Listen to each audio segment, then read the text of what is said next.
Hello and welcome to the ABCG Talk Show. I am your host Kaustubhi Agarwal, and today we are diving into an important topic: autism spectrum disorder, sensory processing disorder, and the role of occupational therapy in child development. Joining us is Dr. Desai, a highly experienced occupational therapist, sensory integration, and autism therapist with expertise in oral placement therapy, behavior modification, and verbal behavioral skills. With 5 years of experience, he has worked extensively with children facing development and behavioral issues. Dr. Yash Desai, it's a pleasure to have you on the show. Welcome. Thank you. Myself, Dr. Yash Desai. I am an occupational therapist, oral placement therapist, cognitive behavioral life coach, oral placement therapist, and autism specialist. I am working with children with autism and special needs, and my center is in the Gujarat, Surat. Thank you, sir. We have a lot to discuss today, so let's begin. Sir autism spectrum disorder क्या होता है and इसके लिए दो early red flags क्या होते हैं, parents को कैसे पता चलना चाहिए, अर्ली साइंस क्या होते हैं where they should check upon their children? Autism spectrum disorder वो डेवलपमेंटल डिले और बिहेवियरल इश्यूज होता है जो न्यूरोटिपिकल डेवलपमेंट होने की वजह से बच्चों में होता है, जिसके रेड फ्लैग्स है जैसे कि बच्चा लैक ऑफ आई कांटेक्ट, मतलब कि आई कांटेक्ट कम करता है या फिर आई कांटेक्ट ही नहीं करता है, या फिर सोशल कम्युनिकेशन में डिले होता है, या फिर उसकी स्पीच ही नहीं होती है, या फिर उसके हाइपर एक्टिविटी होती है, जैसे कि सेंसरी इश्यूज की वजह से बच्चों में हाइपर एक्टिविटी डेवलप होती है। ये 3 मेजर फैक्टर है जो जिससे हमें ये पता चल सकता है कि बच्चे को ऑटिज्म हो सकता है। मेजर थिंग है ऑटिज्म आइडेंटिफाई करने के लिए कि बच्चा आई कांटेक्ट कर रहा है कि नहीं। 6 मंथ तक, अगर 6 मंथ के अंदर अगर बच्चा आई कांटेक्ट प्रॉपरली नहीं करता है और बेबलिंग साउंड नहीं प्रोड्यूस करता है, तो हम ये बोल सकते हैं कि बच्चे को शायद इन फ्यूचर ऑटिज्म हो सकता है, क्योंकि ऑटिज्म का डायग्नोसिस आफ्टर 3 इयर्स होता है और 3 इयर्स के पहले रिस्क ऑफ ऑटिज्म बच्चों में डायग्नोज हो सकता है। Right sir, sensory processing disorder क्या होता है एंड ये एएसडी से कैसे कनेक्टेड होता है? हाँ, सेंसरी प्रोसेसिंग डिसऑर्डर में ये होता है कि बेसिकली हमारा जो ब्रेन है वो सराउंडिंग एनवायरनमेंट में से हमारे बॉडी के सेंस थ्रू सारे इंफॉर्मेशन को गैदर करता है और गैदर करने के बाद उसको ब्रेन में प्रोसेस करता है।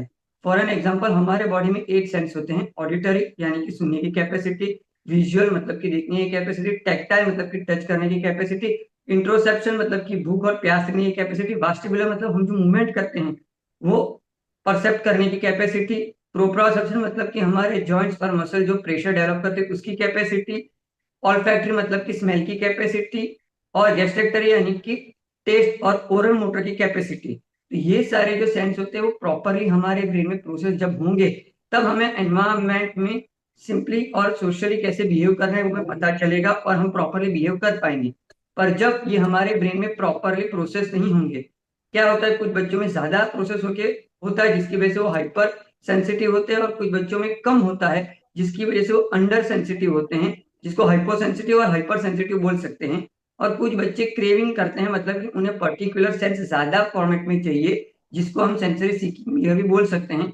और कुछ बच्चों में ये सारे बिहेवियर मिक्स होते हैं, जिसकी वजह से उन्हें मिक्स बिहेवियर भी बोला जा सकता है। तो ये सारे कंडीशंस की वजह से क्या होता है कि बच्चा अपने आप को रेगुलेट नहीं कर पाता है डे टू डे एनवायरमेंट में, जिसकी वजह से उसका आई कांटेक्ट लैक हो जाता है और वो लैंग्वेज डेवलपमेंट नहीं कर पाते और उसके बिहेवियर और स्टीरियोटिपिकल बिहेवियर्स और रिपीटेटिव बिहेवियर्स बढ़ जाते हैं, जिसकी वजह से बच्चे में ऑटिज्म के साइन और सिम्टम्स दिखने लगते हैं।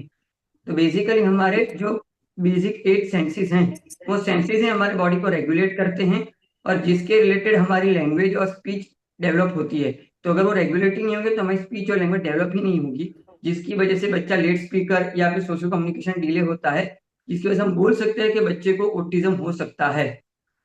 सर, तो जो सेंसर प्रोसेसिंग की डिफिकल्टीज होती हैं इनको रिड्यूस करने के क्या तरीके होते हैं? सेंसरी प्रोसेसिंग की डिफिकल्टीज को रिड्यूस करने के लिए पहले तो हमें प्रॉपर डिटेल असेसमेंट करवाना पड़ेगा बच्चे का सेंसरी थेरापिस्ट के पास या ऑक्यूपेशनल थेरापिस्ट के पास। पर अगर पेरेंट्स को ये लगता है कि हम सेंसरी थेरापी अफोर्ड नहीं कर सकते हैं अभी फिलहाल, या हमारा बच्चा बहुत छोटा है और हम उसको नहीं देख सकते सेंसरी के लिए, या फिर हमारे नियर बाय कोई ऑक्यूपेशनल थेरापिस्ट सेंसरी थेरापिस्ट नहीं है, तो पेरेंट्स को क्या करना चाहिए, ये जो मैंने 8 एरियाज बोले हैं वो एरियाज में लाइक और डिसलाइक बच्चे का पहले फाइंड आउट करना पड़ता है, और लाइक के हिसाब से उसको एक्टिविटी प्रोवाइड करो और डिसलाइक के हिसाब से उसको एक्टिविटी अवॉइड मत करो, पर उसे इंट्रोड्यूस करो, धीरे धीरे धीरे करके एक्सपोजर दे दे के जो डिसलाइक है उसको लाइक में कन्वर्ट करने की ट्राई कर सकते हैं।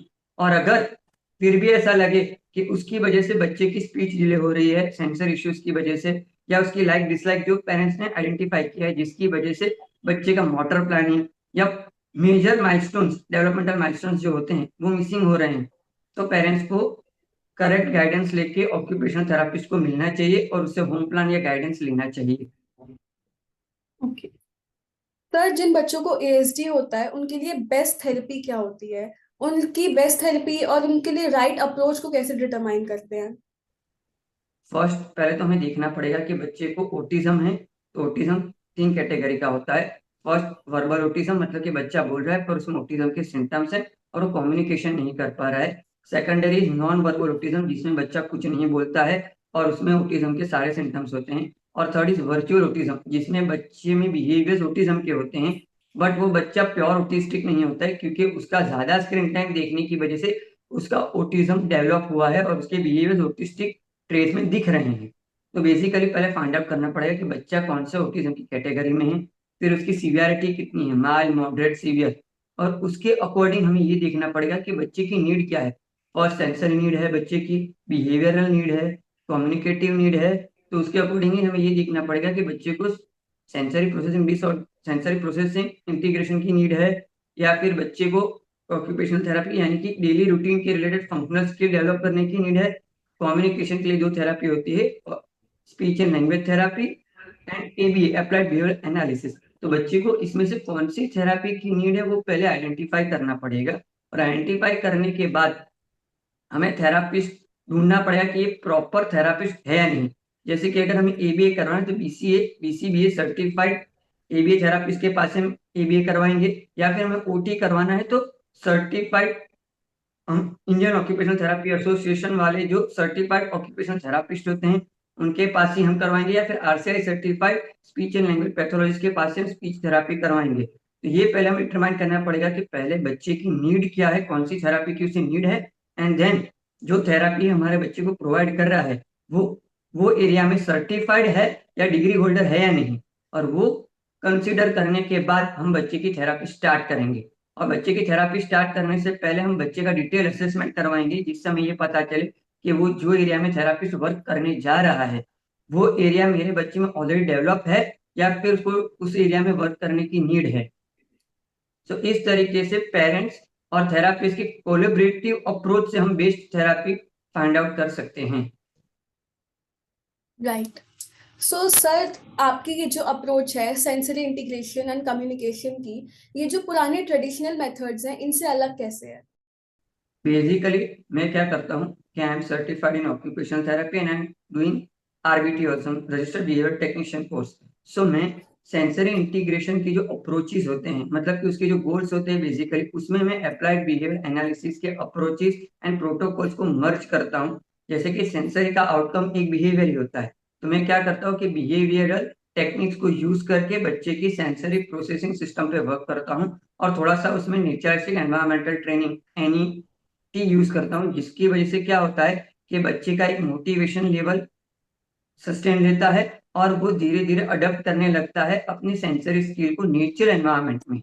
नेचर एनवायरनमेंट में मतलब कि जैसे उसका घर हो गया, स्कूल हो गई, या फिर सराउंडिंग प्ले जोन हो गया, या फिर पीएस इंटरेक्शन हो गया, तो वो सारी चीजों के लिए बच्चे का क्या होता है बेसिकली कि वो थेरापी में तो सारी चीजें कर लेते हैं, पर वो नेचर एनवायरनमेंट में या फिर शेपिंग करने के शेपिंग ना होने की वजह से पेरेंट्स के साथ या फिर नेचर एनवायरनमेंट वो नहीं कर पाते, वही चीज जो थेरापी उनमें कर रहे हैं स्किल्स अप्लाई नहीं कर पाते। तो ये मेथड से बेसिकली क्या होगा कि थेरापी में जो करेंगे वो तो करेंगे ही, ऊपर से उनके नेचर एनवायरनमेंट में जब मैं ट्रेनिंग करवाऊंगा तो वो घर के एनवायरनमेंट में भी अडेप्ट होंगे। और दूसरा प्रैक्टिकल अप्रोच में करवाता हूँ, तो प्रैक्टिकल अप्रोच की वजह से क्या होगा कि सोशल एनवायरनमेंट में कैसे उन्हें बिहेव करना है, या सेंसरी अगर ओवरलोड हो रहा है तो उसमें सोशली अप्रोप्रिएटली कैसे उसको अवॉइड करना है, वो सारी चीज उन्हें पता चलेगी। और उसके लिए स्ट्रेटेजीज होती है, behavioural strategies and sensory cope up strategies, जो मैं उन्हें सिखाता हूँ और पेरेंट्स को भी ट्रेन करता हूँ।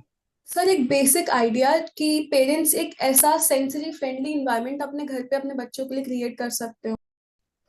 उसके लिए पहले तो मैंने आगे बताया उसी तरीके से कि पेरेंट्स को बच्चों की लाइक, डिसलाइक, पहले आइडेंटिफाई करनी पड़ेगी। उसके अकॉर्डिंग विजुअली अगर बच्चा सीखनी है, उसको सारी लाइटें चाहिए, तो उसको वो चीजें प्रोवाइड करो जो बच्चे की नीड है। जैसे कि अगर किसी बच्चे को बहुत सारी फ्लैश लाइट्स को देख के वो हैप्पी हो जाता है, तो उसको फ्लैश लाइट दो थोड़े टाइम के लिए, तो वो कमरे में फ्लैश लाइट डाल दो। फिर अगर किसी बच्चे को बहुत टच नीड है, तो उसके जो रूम बना रहे हो उसमें ज्यादा ज्यादा टेक्सचर, ग्रास, सैंड का इस्तेमाल करो। फिर अगर बच्चे को बहुत पसंद है मूवमेंट, तो उसमें एक झूला रख दो या फिर स्लाइड रख दो। जिसकी वजह से क्या होगा कि पेरेंट्स को बच्चे को जब रेगुलेट करना होगा तो उसके लिए कहीं बाहर ले जाने की नीड नहीं होगी। बच्चे को कमरे में छोड़ देंगे तो क्या होगा कि बच्चा अपनी लाइफ की अपने हिसाब से अपने आप को सेल्फ रेगुलेट कर लेगा, सारी एक्टिविटीज और सेंसरी नीड को कैचअप करके। और फिर वो टेंट्रम जो कर रहा है उसके टेंट्रम्स कम हो जाएंगे। पर उसके लिए पेरेंट्स को डिटेल बच्चे का ऑब्जर्वेशन करना पड़ेगा कि कौन से टेक्सचर्स, कौन से विजुअल्स, कौन सी ऑडिटरी साउंड उसको पसंद है, कौन से नहीं पसंद है, और बच्चे का प्रॉपर लाइक क्या है और डिसलाइक क्या है। कभी कभार पेरेंट्स बोल देते हैं मेरा बच्चा सारी चीजें खा लेता है या मेरा बच्चे को कभी भी कोई टच से प्रॉब्लम नहीं है, और उसमें क्या होता है कि वो पर्टिकुलर टच और टेस्ट को ऑब्जर्व ही नहीं करते हैं। तो मेरा कहने का मतलब ये है कि particular taste, particular touch, particular sound and particular visuals को ऑब्जर्व करो। जैसे कि अगर मैंने फ्लैश लाइट बोला, तो फ्लैश लाइट में बहुत बहुत लाइट है, जैसे blue lights, red light, yellow light, flash light, फिर ब्लिकरिंग लाइट्स। तो वो सारी लाइट को एक एक बार बच्चों के साथ प्रैक्टिकली अप्लाई करो। फिर एक पेपर में नोट डाउन करो कि ये इसको पसंद है, या इसमें ज्यादा खुश हो रहा है या कम खुश हो रहा है। और दूसरी चीज में ये ध्यान रखनी है कि जब भी बच्चा मांगे तब नहीं देना है।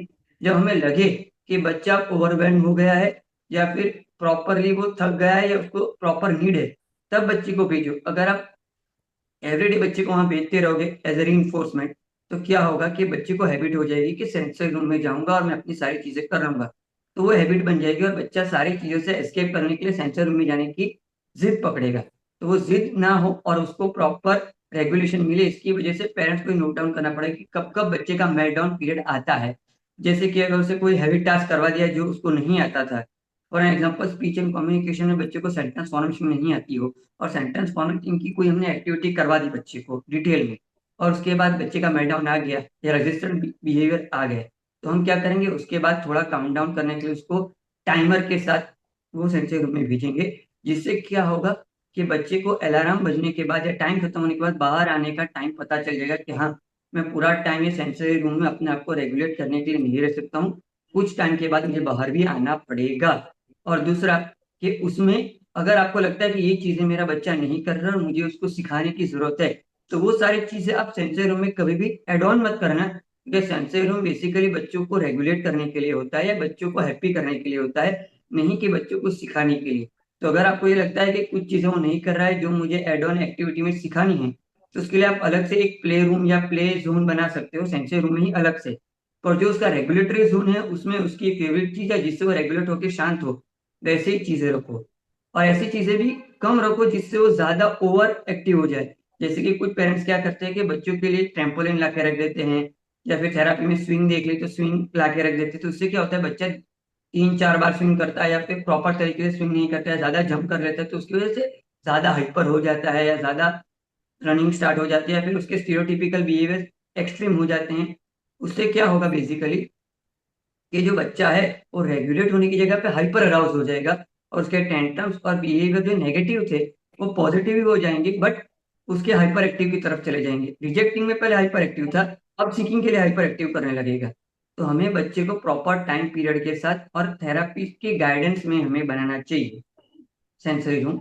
और सेंसरी रूम बनने के बाद एक बार थेरापी से कंसिडर करना चाहिए कि मेरा बच्चा सेंसरी रूम में ये सारी चीजें कर रहा है, तो क्या ये एक्टिविटी उसके लिए परफेक्ट है, या फिर उसमें आफ्टर 1 मंथ या 3 मंथ उसमें कुछ चेंजेस करना है, या कुछ चीजें निकाल देनी है, या कुछ चीजें वापस इनपुट कर देनी है, या फिर कुछ चीजें और एड ऑन करनी है। तो थेरापिस्ट के गाइड में होगा, और थेरापिस्ट के गाइड में ना भी करे तो भी हमें एवरी डे हमें चेकलिस्ट करना होगा कि जो चीज हमने उसको लाइकिंग में प्रोवाइड की है वो धीरे धीरे लाइकिंग ही तरफ है या फिर धीरे डिसलाइक में भी जा रहे हैं। क्योंकि कभी कभार क्या होता है कि कुछ चीजें बच्चों को लाइकिंग में होती है, पर फिर बार बार सिमिलर तरीके से यूज करने से वो डिसलाइक हो जाती है और उनको पसंद आना बंद हो जाती है रेगुलर यूज से।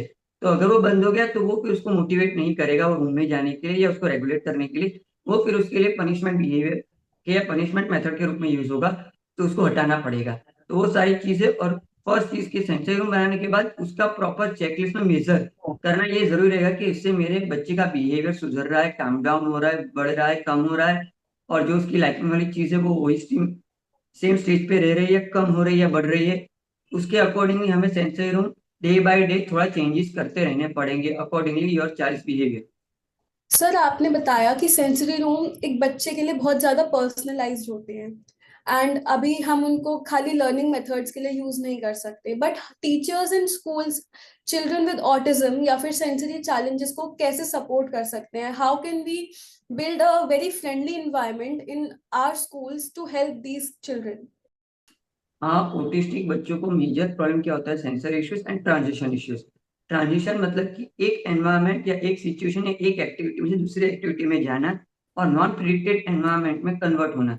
जैसे कि अगर कोई बच्चे को ले लो, तो उसकी अगर रूटीन सेट है, तो वो प्रॉपर रेगुलेट वे में अपनी एक वन बाय वन चीजें घर में करता रहेगा। जैसे कि पहले ब्रश करना है तो वो खुद से उठेगा, ब्रश करेगा, नहाएगा, नाश्ता करेगा, रेडी होगा, तैयार होगा, स्कूल जाएगा, स्कूल में बैठेगा, फर्स्ट मैथ्स का लेक्चर पढ़ेगा, सेकंड इंग्लिश का लेक्चर पढ़ेगा और वापस आ जाएगा। जैसे अगर वो स्ट्रक्चरल फिक्स है तो। और अगर नॉन फिक्स है तो क्या होगा कि बच्चे को ट्रांजिट करने में, एक एक्टिव से दूसरे एक्टिव में ट्रांजिट करने में डिफिकल्टी होगी, जिसकी वजह से वो टेंट्रम थ्रो करेगा, या फिर वो सेंसरी ओवरलोड अचानक से आ जाने की वजह से, सडन आ जाने की वजह से वो अंडरस्टैंड नहीं कर पाएगा कि कैसे मैं इसको रेगुलेट करके इस पे वर्क करूँ। तो स्कूल या फिर सोशल एनवायरनमेंट या कम्युनिटी बेस्ड थेरापी सेंटर में ये करना चाहिए कि जो बच्चा है उसको पहले विजुअल्स, यानी कि पिक्चरल या पिक्टोरल विजुअल्स यूज करके उसको प्रिडिक्ट करवाना चाहिए कि इसके बाद की सीक्वेंस ये आज होने वाली है, अगर डे टू डे चेंजेस होते हैं तो। जैसे कि स्कूल में एवरीडे सेम पीरियड नहीं होते हैं, पहले मैथ्स का होगा फिर इंग्लिश का होगा मंडे को, तो फिर ट्यूसडे को ऐसा भी हो सकता है कि पहले इंग्लिश का होगा फिर मैथ्स का होगा।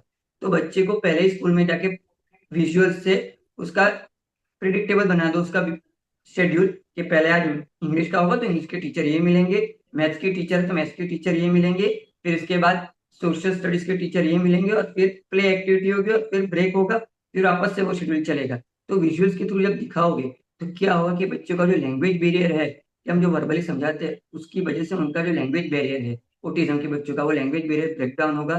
विजुअली वो समझेंगे और इमेजिन कर पाएंगे विजुअल्स देख के कि हाँ अभी मैं इनसे मिलूंगा, उसके बाद मैं उनसे मिलूंगा, फिर उनसे मिलूंगा। तो अब जैसे जैसे उनका बिहेवियर प्रिडिक्टेबल होगा या पहले से उनको मिल जाएगा कि मुझे ये करना है, तो उनके बिहेवियर्स कम होंगे। और दूसरा, सेंसरी फ्रेंडली एनवायरनमेंट बनाने के लिए पहली चीज के बच्चे को फोर्स कभी नहीं करना चाहिए कि आप ग्रुप एक्टिविटी करो या सोशल गैदरिंग में इन्वॉल्व हो जाओ। अगर बच्चा कर रहा है तो बच्चे को एनकरेज करो, और अगर बच्चा नहीं कर रहा है तो पहले उसको थोड़ा से ग्रुप के बाहर बिठाओ और उसको बोलो कि ये जो बच्चे कर रहे हैं वो करो या देखो अकेले में। और जब बच्चा दिखेगा तो वो खुद से धीरे धीरे धीरे धीरे करके 3 दिन 4 दिन या 5 दिन अकॉर्डिंग टू हिज कैपेसिटी वो ट्राई करेगा एक बार कि हाँ मुझे ये सोशल एनवायरनमेंट में पार्टिसिपेट करना है। और जैसे ही बच्चा पार्टिसिपेट करता है तो क्या करना है, फर्स्ट डे पे टीचर या उसके जो केयर गिवर शेडो टीचर होते हैं उसको लिस्ट कर देना है कि बच्चे ने एक्टिविटी में पार्टिसिपेट तो किया है, और उसको कौन से चैलेंजेस आ रहे हैं जिसकी वजह से वो दूसरे बच्चों के अकॉर्डिंगली वर्क नहीं कर पा रहा है या टीचर के इंस्ट्रक्शन में वर्क नहीं कर पा रहा है। और वो जो चैलेंजेस है, वो चैलेंजेस दूसरे दिन थेरापिस्ट, शैडो टीचर या स्पेशल टीचर के द्वारा फुलफिल हो जाने चाहिए। जैसे कि अगर कोई बच्चा है जो सोशल गैदरिंग में बैठा हुआ है और वो किसी बच्चे से कम्युनिकेट करने की ट्राई कर रहा है पर सामने वाला बच्चा कम्युनिकेट नहीं कर पा रहा है, तो शैडो टीचर या स्पेशल टीचर या केयर गिवर को क्या करना है, उसी टाइम पे सिंपली बच्चे की बिहाफ पे वो बच्चे से रिक्वेस्ट कर देनी है कि इसको ये चाहिए, ये करना है, आप इसको हेल्प कर दो। तो वो सामने वाला बच्चे से हेल्प कर देगा ना, वो ऑटिस्टिक बच्चे को पता चल जाएगा कि हाँ इस तरीके से करना है जिससे मुझे पॉजिटिव रिइंफोर्समेंट मिलता है या फिर मुझे पॉजिटिव रिस्पॉन्स मिलता है, जिसकी वजह से उसका नेक्स्ट टाइम सोशल इंटरेक्शन करने का बिहेवियर बढ़ जाएगा कम होने की जगह पे। और अगर उसको डायरेक्ट सपोर्ट नहीं मिला तो क्या हो कि वो डिमोटिवेट हो जाएगा कि मैंने तो अपनी तरफ से पूरे एफर्ट किए और सामने वाले का कोई रिस्पॉन्स ही नहीं आ रहा है, तो मैं क्यों इस बच्चे के साथ वापस एफर्ट करूं बात करने की या उसके साथ एक्टिविटी करने की। तो पहले तो हमें बच्चे को प्रॉपर ऑब्जर्व करके ऑब्जर्वेशन में डाल के ये देखना पड़ेगा कि सोशल एनवायरनमेंट में उसको कहाँ कहाँ पे और कौन से चैलेंजेस आ रहे हैं, और जो चैलेंजेस आ रहे हैं वो थेरापिस्ट के द्वारा मॉडिफाई हो जाने चाहिए। मॉडिफाई हो जाने का मतलब है कि उसको रिप्लेस कर दो जो बच्चे को आता है उससे। जैसे अगर बच्चा नहीं बोल पा रहा है कि मुझे दे दो, तो हमें रिप्लेस कर देना चाहिए ये मूवमेंट के साथ, ये दे दो। तो सामने वाला भी समझ जाएगा और बच्चा कर भी पाएगा, जिससे उसके टेंट्रम वाले बिहेवियर कम हो जाएंगे। तो ये सारी चीजें ध्यान में रख के हमें स्कूल में बच्चों पे वर्क करना चाहिए, और बच्चों को फोर्सफुली बिठाने की या फिर सोशल पार्टिसिपेशन करवाने की जिद नहीं करनी चाहिए, जो मोस्टली सारे स्कूलों में होता है कि बच्चा पार्टिसिपेट नहीं कर रहा है तो भी उसको खींच खींच के लेके जाते हैं और बोलते हैं, नहीं आपको तो आपके फ्रेंड्स के साथ नहीं तो आपका फ्रेंड है वैसे। तो वो सारी चीजें नहीं होनी चाहिए।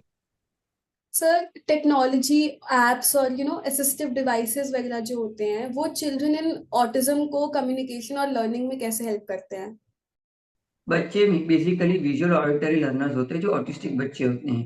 तो जो बहुत सारे ऐप्स होते हैं उसमें डिफरेंट डिफरेंट ग्राफिक्स, पिक्चर्स और फोटो को यूज करके वो लोग बच्चों को सिखाने की कोशिश करते हैं। तो बेसिकली क्या होता है कि वो ऐप में पर्सनलाइज चीजें बना के हम ये कर सकते हैं कि बच्चों को सिखा सकते हैं। जैसे कि अगर हमें बच्चे को टाइगर सिखाना है और बच्चा मोबाइल से बहुत अफेक्टेड है या फिर उसको बहुत पसंद है मोबाइल, या अफेक्शन है उसका मोबाइल के साथ, तो हम क्या कर सकते हैं कि मोबाइल में बच्चे को टाइगर का फोटो दिखाएंगे और बोलेंगे कि टाइगर के फोटो को टच करो। साथ में हम मोबाइल में 3-4 फोटोज रख सकते हैं। ऐसी बहुत सारी ऐप आती है जिसमें हम 4-5 फोटो एक साथ रख सकते हैं, और जिसमें बच्चा टाइगर के फोटो को टच करेगा तो ऐप ऑटोमेटिकली टाइगर बोलेगा। तो उससे बच्चे को ये मिलेगा कि हाँ मुझे मोबाइल भी मिल रहा है और हमारा गोल है वो भी फुलफिल हो रहा है। और अगर हम लिटरली कार्ड लेके बैठे तो बच्चे का इंटरेस्ट नहीं आएगा, उसको लर्निंग ही लगेगा जो स्कूल में चल रहा है, रीडिंग राइटिंग के सिमिलर ही लगेगा। तो बच्चा टेंट्रम कर सकता है। तो हमें क्या करना है कि बच्चे को प्लेफुल वे में सिखाने के लिए गेम्स का इन्वॉल्वमेंट भी ले सकते हैं। जैसे कुछ गेम्स ऐसी आती है कि जिसमें बबल्स ऊपर से जा रहे हैं और इसको पॉप अप करो तो उसमें से एबीसीडी निकलती है। तो हमें बोलना है ए के बॉल को पॉप करो, बी के बॉल को पॉप करो, या फिर इसको सीक्वेंस में लगा दो। तो सीक्वेंस में लगाने से क्या होगा कि वो रिवॉर्ड देंगे। तो उसके अकॉर्डिंगली बच्चे को ग्राफिक भी अच्छे मिलेंगे, ऑडिटरी विजुअल भी मिलेगा, वीडियो प्रोफिशिएंसी भी मिलेगी, जिससे बच्चा एंगेज होगा वो ऐप के साथ। और जैसे जैसे एंगेज होगा हमें क्या करना है, धीरे धीरे धीरे करके उसका असिस्टेंट हटा के उसको प्रैक्टिकल अप्रोच में लेके आना है। पर स्टार्ट विथ ऐप करने से क्या होगा कि बच्चे, आजकल के सारे बच्चे मोबाइल और टीवी से बहुत कनेक्टेड हैं या फिर उनको बहुत अटैच है। तो उससे उनका ये क्या होगा कि सिखाने का मेथड हमारा स्मूथ हो जाएगा।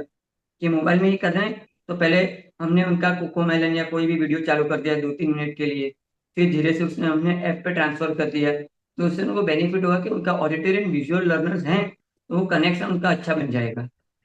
सर, आप पेरेंट्स के लिए कोई बुक या फिर कोई भी रिसोर्सेज सजेस्ट कर सकते हैं जो ऑटिज्म और सेंसरी प्रोसेसिंग के बारे में ज्यादा सीखना चाहते हो? सारी प्रोफेशनल बुक्स होती है ये सारी, पर मैंने एक बुक बनाई है जिसका नाम है reading made easy with visuals and communication made easy with visuals. तो वो बुक मैंने खुद ने डिजाइन की है, इंडिविजुअलाइज बच्चों को इतने टाइम से ऑब्जर्वेशन में रख के, जिसमें विजुअल्स के थ्रू बच्चों को लैंग्वेज सिखाई जाती है और कम्युनिकेशन सिखाया जाता है। और उसी बुक में बच्चों को फिर रीडिंग लेवल पे कैसे विजुअल्स को यूज करके बच्चा रीडिंग करना सीख सकता है, वो भी मैंने इंक्लूड किया है। जिसमें पेरेंट्स के लिए भी पीछे गाइडलाइन दी हुई है कि कैसे घर पे वर्क कर सकते हैं इन सेंसरी वे को यूज करके कम्युनिकेशन डेवलप करने में, और कम्युनिकेशन को यूज करके सेंसरी को स्किल डेवलप करने में। सर, एक ऑक्यूपेशनल थेरेपिस्ट का रोल एक चाइल्ड के डेवलपमेंट में क्या होता है, कितना इंपॉर्टेंट होता है? ऑक्यूपेशनल थेरेपी का बेसिक गोल होता है कि चाइल्ड के एज अप्रोप्रिएट स्किल्स को डेवलप करना, या फिर मोटर स्किल हो, सेंसरी स्किल हो, फाइन मोटर स्किल हो, बिहेवियरल स्किल हो। बेसिकली ऑक्यूपेशनल थेरापिस्ट बच्चे को सेल्फ इंडिपेंडेंट बनाने के लिए वर्क करते हैं। तो वो असिस्टेंट डिवाइस भी प्रोवाइड कर सकते हैं। तो एक बच्चे को अगर ऑक्यूपेशनल थेरापी की नीड है तो वो उसकी fine motor, gross motor, social communication, behavioural and sensory skill को इनहेंस करके उसको इंडिपेंडेंट बनाने पे वर्क करेगा, जिससे बच्चे की लाइफ स्किल डेवलप हो। लाइफ स्किल यानी कि बच्चा अगर कम्युनिटी बेस में कहीं पे जाता है, उस ऑटिस्टिक बच्चे को कुछ बाय करना है या फिर बड़ा होकर उसको शॉप में कुछ सेल करना है, तो वो सारी चीज करने के लिए ऑक्यूपेशनल थेरापी बच्चे के कोर बिहेवियर्स और core sensory processing and core communication skill पे वर्क करके बच्चे को इनहेंस करते करते उसके डेवलपमेंटल स्किल को एज अप्रोप्रिएट बढ़ाते बढ़ाते उसको वहां तक ले जा सकते हैं। बेसिकली एक ऑक्यूपेशन थेरापी बच्चे के एज अप्रोप्रिएट माइलस्टोन पे वर्क करके उसके एज अप्रोप्रिएट माइलस्टोन को डेवलप करने की कोशिश करता है सारे एरियाज में।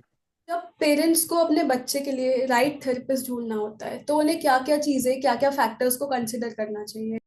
बेसिकली करंट सिनेरियो में अभी क्या हो गया कि ऑटिस्टिक बच्चे बहुत सारे हैं, तो कुछ नई नई थेरापीज भी आ जाती है, जैसे कि एक्वा थेरापी हो गई, रिफ्लेक्स थेरापी हो गई, फिर हीलिंग थेरापी हो गई। वो सारी थेरापी एड ऑन थेरापी के बेसिस पे यूज होनी चाहिए। वो सारी थेरापी एक थेरापी है जिसके एड ऑन बेनिफिट्स है, पर they are not a core therapy.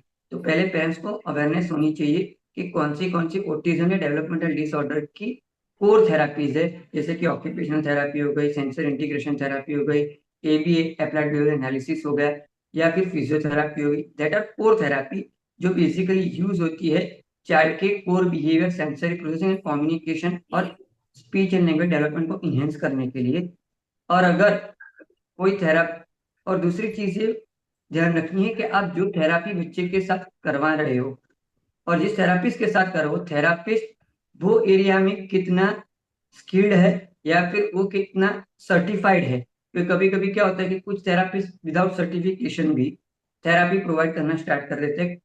तो वो पहले हमें देखना पड़ेगा कि अगर कोई थेरापिस्ट ऑक्यूपेशन थेरापी करवा रहा है तो वो ऑक्यूपेशन थेरापी में सर्टिफाइड है या नहीं है, फिर अपनी बॉडी द्वारा सर्टिफिकेशन उसने पास किया है कि नहीं, रजिस्टर्ड बॉडी में रजिस्ट्रेशन उसका है कि नहीं। वो सारी चीजें जब पेरेंट्स देखेंगे तब जाके उन्हें ये पता चला कि मेरे बच्चे की ये थेरापी की है और मेरा बच्चे थेरापिस्ट के पास जा रहा है और ये थेरापिस्ट प्रॉपर सर्टिफाइड है, तभी जाके बच्चे का प्रॉपर थेरापी हो पाएगा। नहीं तो क्या होगा कि बच्चा थेरापी में जाएगा, वापस आ जाएगा, थेरापी में जाएगा और वापस आएगा, उसका डेवलपमेंट प्रॉपर तरीके से नहीं होगा। तो पेरेंट्स को दो ही चीजों पे ध्यान रखना है, एक कि बच्चे को कौन से थेरापी की नीड है, और जिस थेरापी की नीड है वो बच्चे की कोर थेरापी यानी कि उसके डिसऑर्डर के अकॉर्डिंग कोर थेरापी में इन्वॉल्व होती है या नहीं होती है। एंड थर्ड थिंग कि वो जो थेरापिस्ट के पास लेके जा रहे हैं वो थेरापिस्ट कितना सर्टिफाइड है या वो थेरापी करवाने के लिए केपेबल है या नहीं। So my last question to you would be that apart from occupational therapist, who else can work with children with autism and वो लोग collaborate कैसे करते हैं साथ? बेसिकली ऑक्यूपेशनल थेरापीज के अलावा अप्लाइड बिहेवियर एनालिसिस यानी कि applied behaviour ABA therapy, then speech and language pathology यानी कि speech therapy, and then physiotherapist, and then sometimes music and art therapists are also work also are include with the autism। तो वो लोग क्या करते हैं बेसिकली कि occupational therapist के साथ कोलैबोरेट करके वो लोग ये जानने की कोशिश करते हैं कि बच्चे की कोर नीड क्या है और उसके कौन से एरिया में डेवलप करना है, और उसके अकॉर्डिंग वो लोग अपना क्रिएटिव प्लान आउट करते हैं और फिर उसके अकॉर्डिंग वो लोग वर्क करते हैं। जैसे कि एक ऑक्यूपेशनल थेरापिस्ट ने असेसमेंट करके बता दिया ये सारे थेरापिस्ट को कि बच्चे को कम्युनिकेशन की नीड है या बच्चे को फिर सेंसरी नीड है, और सेंसरी में भी ये सेंसरी की वजह से ये सारी चीजें नहीं कर पाता है। तो कभी कभी क्या होता है कि प्राइमरी ऑक्यूपेशनल थेरापी करवाने से उसको बेनिफिट तो होगा, पर ये सारी चीजें में भी ऑक्यूपेशनल थेरापी के एरियाज को अगर एड्रेस किया जाए तो बच्चा फास्ट सीखता है या फिर बच्चा ज्यादा क्रिएटिवली सीख पाता है, जिसकी वजह से सारे थेरापिस्ट को एक दूसरे के साथ कोऑर्डिनेट करके एक दूसरे के एरिया को विदाउट ओवरलैपिंग किए वर्क करना चाहिए। Dr. Desai, this has been an insightful conversation. Thank you for sharing your knowledge and expertise with us today. Before we wrap up, where can our listeners connect with you? अगर मुझे contact करना है तो मेरे जो Instagram profile है उस पर जाके मुझे कांटेक्ट कर सकते हैं, या फिर मेरा थेरापी सेंटर सूरत या गुजरात में है, वहां पे आके मुझे डायरेक्टली भी मिल सकते हैं। Thank you, sir.